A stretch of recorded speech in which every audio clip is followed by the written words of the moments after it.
Olá, pessoal.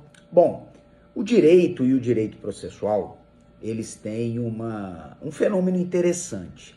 Há determinados temas acerca dos quais vai se criando um certo mito, um certo glamour, uma névoa de dúvidas vai surgindo em torno dessas temáticas que vão se tornando famosas.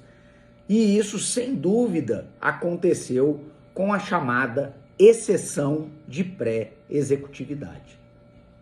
Então hoje eu quero conversar com vocês um pouquinho sobre esse tema tão famoso que todo mundo já ouviu falar, mas nem todos sabem exatamente o que é e para que serve. Então, vamos começar com um pouquinho de história, né? Como surge no direito brasileiro a tal exceção de pré-executividade? Essa defesa do executado, ela surge da pena genial, da mente brilhante, daquele que talvez seja o maior jurista brasileiro de todos os tempos, Francisco Cavalcante Pontes de Miranda, sobre quem já tive a oportunidade de falar um pouco aqui nesses nossos vídeos do Instagram. E o que aconteceu? Isso lá pelos idos da década de 1960 do século passado. Uma grande companhia que existia no Brasil na época, chamada Companhia Mannesmann, foi vítima de um golpe, de uma grande falsidade. E esse golpe acarretou a emissão de diversos títulos representativos de crédito contra a Companhia Mannesmann. E esses títulos, na mão de supostos credores, acabaram sendo objetos de diversas ações de execução fundadas em título extrajudicial, espalhadas essas execuções por todo o Brasil. E a Companhia Mannesmann precisava se defender nessas execuções, justamente alegando a fraude da qual ela tinha sido vítima, a falsidade desses títulos. Problema grave naquele momento.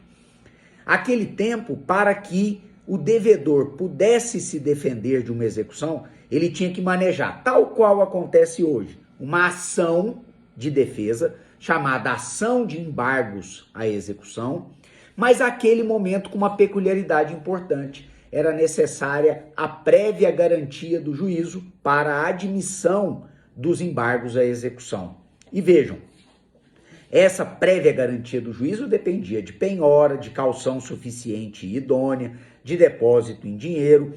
E à época eram tantas e de tal vulto as execuções que foram propostas contra a Companhia Mannesmann, que mesmo uma companhia desse tamanho não tinha solvência para garantir as execuções e exercer o seu direito de defesa. Surge aí então o chamado parecer número 95 de Pontes de Miranda, em que, de maneira absolutamente genial, Pontes de Miranda defende o seguinte: que há uma série de requisitos, ou melhor, pré-requisitos, e por isso o nome acabou sendo exceção de pré-executividade. Há uma série, dizia eu, de pré-requisitos para que uma execução possa ser validamente manejada. Esses requisitos, eles estão diretamente ligados ao título executivo que se apresenta em juízo. Esses pré-requisitos estão ligados normalmente à existência do título executivo, à sua liquidez, à sua exigibilidade, à sua correção formal, etc, etc. E todos esses pré-requisitos são matérias de ordem pública e, como tal, podem e devem ser conhecidas de ofício pelo juiz ou pelo juízo da execução. Caso essas matérias não sejam objeto de cognição de ofício, elas podem ser provocadas por simples petição do executado nos autos da execução, independente de maiores formalidades, em que o executado arguirá a não satisfação desses pré-requisitos executivos. Surgia assim, de novo, em meados da década de 1960 do século passado, em parecer de Pontes de Miranda, a chamada exceção de pré-executividade. De lá para cá, a exceção de pré-executividade que surgiu da doutrina teve plena acolhida na jurisprudência e, mais do que nunca, acolhida no foro, no dia a dia. E de lá para cá, a exceção de pré-executividade é considerada uma defesa típica e clássica do executado no processo de execução. Pois bem, e hoje? Hoje, depois do CPC de 2015, podem se perguntar muitos de vocês, a exceção de pré-executividade ela continua sendo útil? E por que essa pergunta se apresenta? Porque o CPC de 2015, ele alterou o regime da ação de embargos à execução, de sorte que agora não é mais necessário a prévia garantia do juízo executivo, por penhora, caução ou depósito, para que a exceção de pré-executividade possa ser manejada.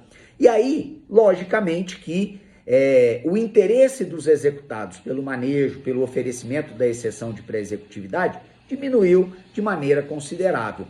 Mas sim, caros amigos, a exceção de pré-executividade continua cabível, útil e muito utilizada. Mas é preciso que nós notemos que nesse período todo, a doutrina, a jurisprudência fixaram duas balizas muito importantes quanto ao cabimento da exceção de pré-executividade. Uma primeira baliza é que ela somente permite a exceção de pré-executividade a arguição de matérias de ordem pública. Vale dizer aquelas matérias que já seriam cognoscíveis de ofício pelo juízo. E segundo, outra baliza, desde que essas matérias, para sua decisão, não seja necessária dilação probatória. Portanto, arguição de matérias de ordem pública e desnecessidade de dilação probatória. Dentro dessas balizas, hoje, a exceção de pré-executividade ainda é muito utilizada. E vocês podem se perguntar por quê. Ora, são muitas as possibilidades de manejo de uma exceção de pré-executividade, mas eu vou citar 3 exemplos. Primeiro, digamos que o executado tenha matéria de pré-executividade a deduzir e não queira pagar, por exemplo, as custas iniciais normalmente elevadas da ação de embargos de devedor. O manejo da exceção de pré-executividade como substitutivo da ação de embargos do devedor pode, a depender do caso concreto, ser interessante por esse viés, o viés das custas iniciais da ação de embargos do devedor. Uma segunda hipótese, quando a arguição de matérias de ordem pública, da natureza que nós aqui explicamos, venha quando já escoado o prazo de embargos à execução, ou mesmo quando já escoado o prazo da impugnação ao cumprimento de sentença, se tratar de execução de título judicial. Passado esse prazo dessas defesas que seriam consideradas defesas típicas ou normais, é possível arguir matérias de ordem pública nos limites das balizas que nós explicamos em momento posterior do processo. E ainda se cogitaria do seu cabimento no caso de execução fiscal. Na execução fiscal ainda continua sendo necessário a prévia garantia do juízo para que o contribuinte executado maneje a ação de embargos à execução fiscal. E aí a exceção de pré-executividade teria uma valia estratégica muito similar àquela da época em que Pontes de Miranda escreveu o seu famoso parecer 95 para a Companhia Mannesmann e que criou então essa figura mitológica da exceção de pré-executividade, tá certo? Eu trouxe aqui para vocês um exemplo da genialidade de Pontes de Miranda. Essa é uma de suas obras mais interessantes, o Tratado das Ações, uma obra que deve estar na livraria de cada um dos processualistas, dos juristas, dos advogados que se dedicam ao contencioso cível. E é isso, pessoal. Caso você tenha alguma dúvida sobre algum instituto processual, alguma questão processual que esteja envolta em alguma névoa de dúvida, me deixe saber aqui nos comentários, que se estiver ao meu alcance, se eu tiver condições, eu vou ter muita satisfação de conversar sobre ela com você aqui no nosso perfil, tá bem? Até a próxima e um grande abraço.